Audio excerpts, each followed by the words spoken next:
What's up guys, welcome back to the channel, and today we're gonna look at 6 different melody mistakes that you might be doing right now that are holding you back. And these tips are mostly gonna be for sample makers. So if you're trying to make it in the loop game, listen to these closely and maybe you find something that you're doing right now that you shouldn't be doing. Alright, and without further ado, we're gonna jump right into the first one. And that is having out of key notes in your samples. So I just quickly made this melody. It's nothing special, but it shows a point. Let's listen to it.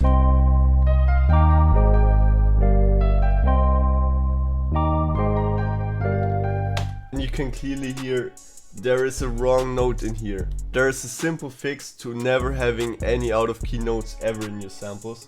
And that is, you just go into an empty clip and then you click on this little icon right here, and then you choose minor natural Aeolian, and then you just choose a random note, you copy it up and copy it down so it covers basically the whole range, and then you just shift the pattern until you find something where all the notes are either fitting or where the least amount of notes are wrong.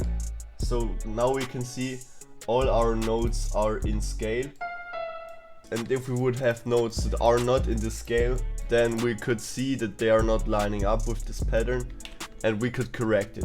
The next thing that I often hear is having weird chord progressions and just stuff that doesn't make sense. For example, let's listen to this chord progression right here.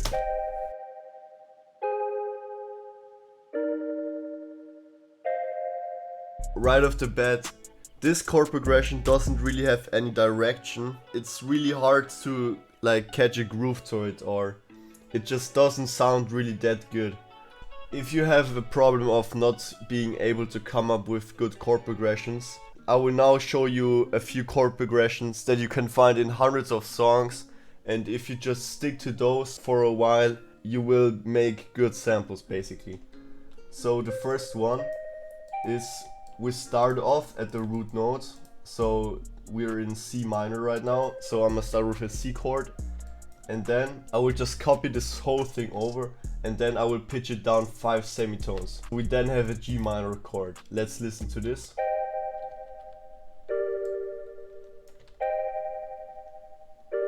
This chord progression you can find in so many songs, especially in these dark kind of samples. They're one of the only chord progressions that's being used. Then another chord progression that you can find in dark samples, this one. So we're switching, I think this is a diminished chord, but I might be wrong here.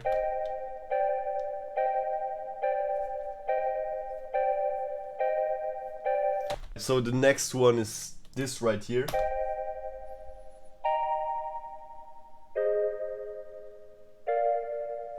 The next chord progression you can find in a lot of pain beats.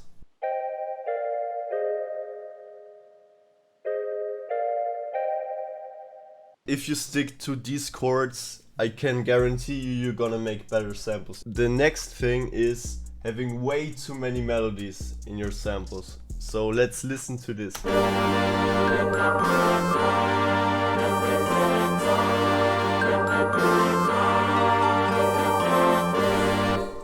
There's way too much going on. So we have 1, 2, 3, 4, 5, 6, 7 different things playing at the same time.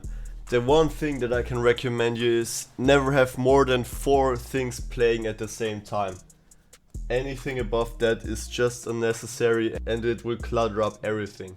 This leads me right into the next point, which is having too much stuff playing at the same frequency ranges. If we listen to this edited example, we have all 3 chords playing at the same low frequency range.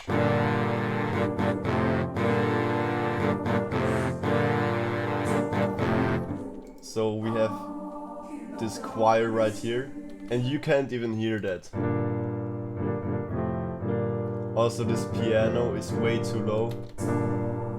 What we are going to do to combat this is just pitch everything up.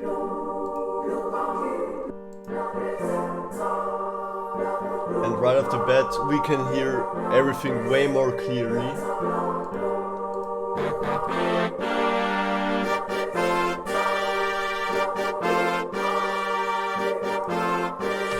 And if we have every element playing at a different frequency range, we now have a sample that is way more listenable. Like, you can make out every single element now.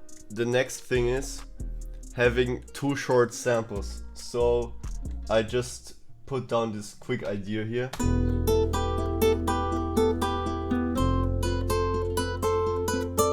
I could just render this out, but I would only have 4 bars, and that is way too short. So the first thing that I'm gonna do is I'ma split everything up, and then I'ma paste it with Ctrl B, by the way. And then at the next measure I might take the bass out, and then at the measure after that I might take this top guitar off.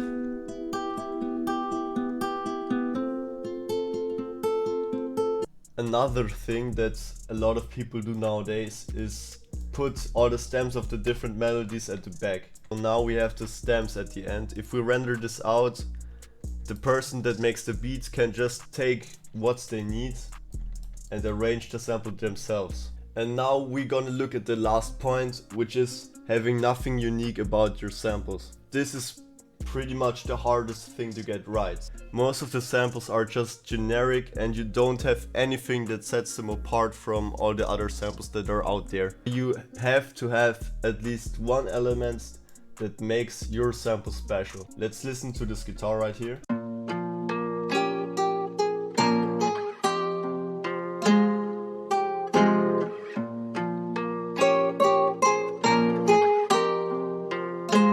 It sounds good, but there's nothing that sets it apart.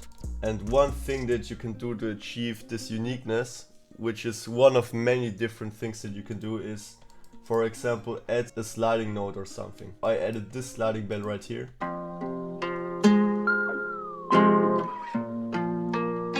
Right off the bat, this gives it a unique characteristic that sets it apart from other samples. And that's the end of the video.